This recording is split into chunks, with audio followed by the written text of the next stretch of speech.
Alter table command is use to add और delete an column in an existing table. अगर हमें किसी database के अंदर हमें एग्जिस्टिंग एक टेबल हमारे पास बना हुआ उसके अंदर हमें कॉलम्स को ऐड करना है या डिलीट करना है, तो इसके लिए हम अल्टर टेबल का यूज़ करते हैं। इसके बगैर हम मतलब अल्टर टेबल किए बगैर हम उस क्रिएट की हुई डेटाबेस के अंदर चेंजेस नहीं कर सकते, नहीं तो डेटाबेस हमें एरर शो करेगा। तो यहाँ पर जिन चीज़ों में हम अल्टर कर सकते हैं वो हमारे पास स्टोर प्रोसीजर्स हैं, ट्रिगर्स हैं और हमारे पास टेबल्स हैं। टेबल्स में भी हम अल्टर टेबल कमांड का यूज़ कर सकते हैं, ट्रिगर को भी हम अल्टर कर सकते हैं और स्टोर प्रोसीजर को भी हम अल्टर कर सकते हैं।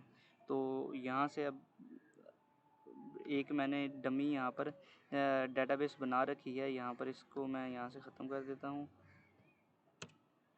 ये एक डमी डेटाबेस मैंने बना के रखी है। अब लेट्स सपोज मुझे एक चौथा कॉलम यहाँ पर चाहिए, मुझे चाहिए एम्प्लॉय जेंडर नाम का एक टेबल, एक कॉलम चाहिए मुझे एम्प्लॉय जेंडर और वाचर, मैं उसको साइज़ दे देता हूँ 50। अब ये यहाँ पर अगर मैं इसको ऐड करने की कोशिश करूँगा, ये सेमीकोलन नहीं आएगा, तो ये टेबल या ये डेटाबेस मुझे एक एरर शो करेगा कि आप ऐसा नहीं कर सकते, यहाँ पर ऑलरेडी इस नाम की डेटाबेस है, या तो अपने नाम को चेंज करें फिर हम आपको करना पड़ेगा। और लेट्स सपोज अगर हमने डेटाबेस के अंदर डाटा भी एंटर कर दिया तो ये पॉसिबल नहीं है कि सारे डाटा को हम रिमूव करें और उसके बाद यहाँ पर एक नए टेबल के अंदर सारा डाटा, तो इसको अवॉइड करने के लिए हम अल्टर टेबल का यूज़ करते हैं।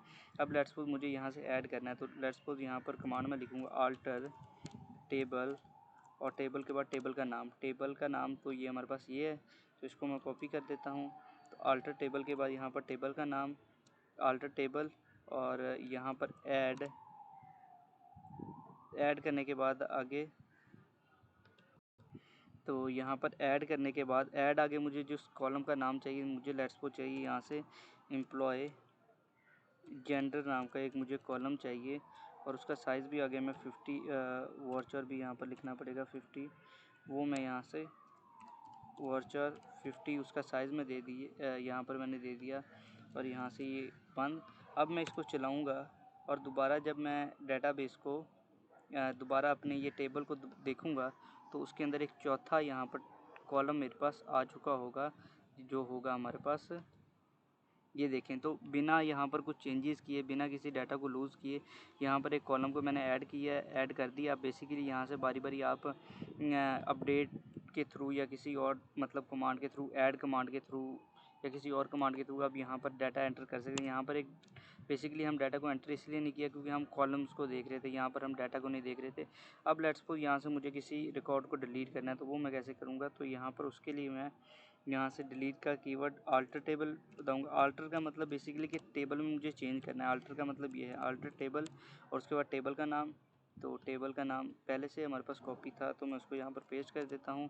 उसके आगे कॉलम नेम आएगा, कॉलम ड्रॉप का कीवर्ड आएगा। ड्रॉप बेसिकली हम इससे नेक्स्ट अपना पॉइंट हमारे पास होने वाला है ड्रॉप टेबल का। ड्रॉप हमारे पास बेसिकली पूरे के पूरे ड्रॉप का कीवर्ड अगर हम डाटाबेस के साथ लिख देंगे तो वो हमारी पूरी की पूरी डाटाबेस को उड़ा देगा। अगर हम ड्रॉप का कीवर्ड किसी टेबल के साथ लिख देंगे तो पूरे के पूरे टेबल को वो उड़ा देगा। और अगर हम ड्रॉप का कीवर्ड किसी कॉलम स्पेसिफिक के साथ लिखेंगे तो उसको बेसिकली वो उड़ा देगा। तो बेसिकली डिलीशन का काम बहुत ज़्यादा जब हमें लेंथी चाहिए होता है, पूरी पूरी डाटाबेस हमें उड़ानी होती है या टेबल या फिर पूरे पूरे कॉलम का एक एक दफ़ा अगर हम रिकॉर्ड रिमूव करेंगे तो नहीं कर सकेंगे।